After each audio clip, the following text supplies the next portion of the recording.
So you see, all I'm trying to say is that the basic common sense about the nature of the world that is influencing most people in the United States today, the fully automatic model, is simply a myth.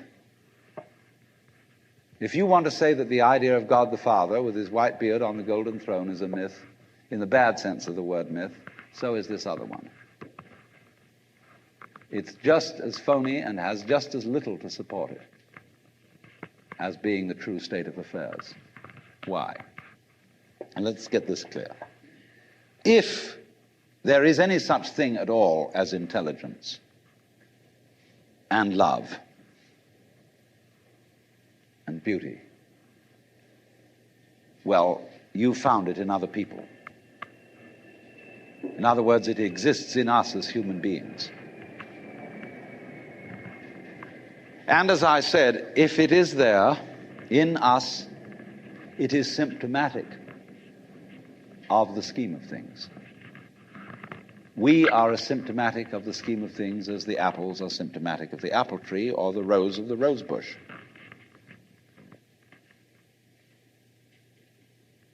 The earth is not a big rock infested with living organisms, any more than your skeleton is bones infested with cells. The earth is geological, yes, but this geological entity grows people. And our existence on the earth is a symptom of the solar system and its balances, as much as the solar system in turn is a symptom of our galaxy. And our galaxy in its turn is a symptom of the whole company of galaxies. Goodness only knows what that's in. But you see, when as a scientist you describe the behavior of a living organism, you try to say what a person does. It's the only way in which you can describe what a person is. Describe what they do. Then you find out that in making this description, you cannot confine yourself to what happens inside the skin. In other words, you can't talk about a person walking unless you start describing the floor. Because when I walk, I don't just dangle my legs in empty space.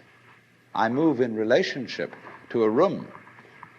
And so in order to describe what I'm doing when I'm walking, I have to describe the room. I have to describe the territory. So in describing my talking at the moment, I can't describe this just as a thing in itself because I'm talking to you. And so what I'm doing at the moment is not completely described unless your being here is described also. So if that is necessary, if in other words, in order to describe my behavior, I have to describe your behavior and the behavior of the environment, it means that we've really got one system of behavior. That what I am involves what you are. I don't know who I am unless I know who you are. And you don't know who you are unless you know who I am. There was a wise rabbi once said, if I am I because you are you, and you are you because I am I, then I am not I and you are not you. In other words, we are not separate. We define each other. We're all backs and fronts to each other. You know, you can't, for example, have two sticks. You lean two sticks against each other and they stand up because they support each other. Take one away and the other falls. They interdepend. And so in exactly that way, we and our environment and all of us and each other are interdependent systems. We know who we are in terms of other people. We all lock together.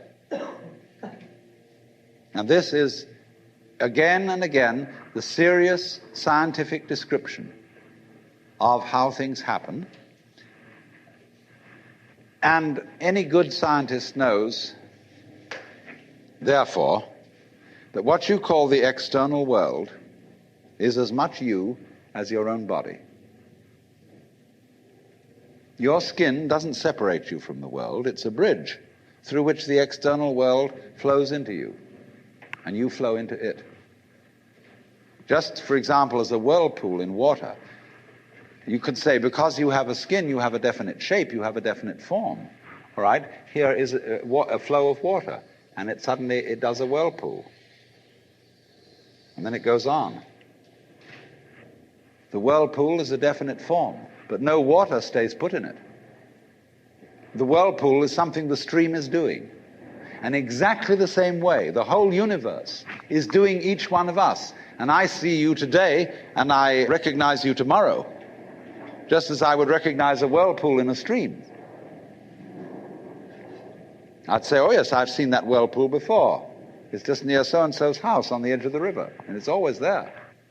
So in the same way, when I meet you tomorrow, I recognize you, you're the same whirlpool you were yesterday. But you're moving.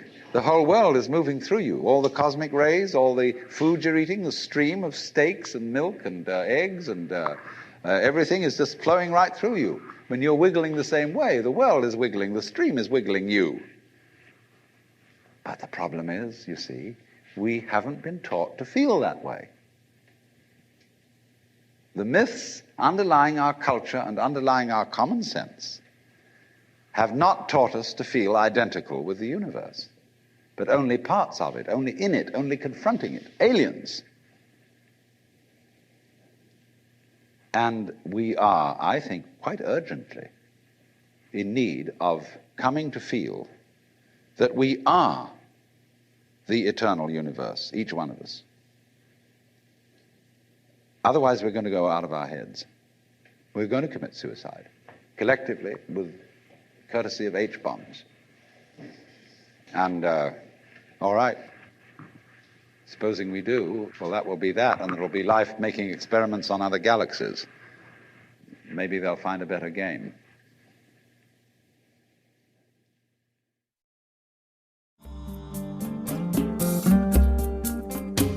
Out of Your Mind now continues with the next lecture from the Nature of Consciousness lecture series.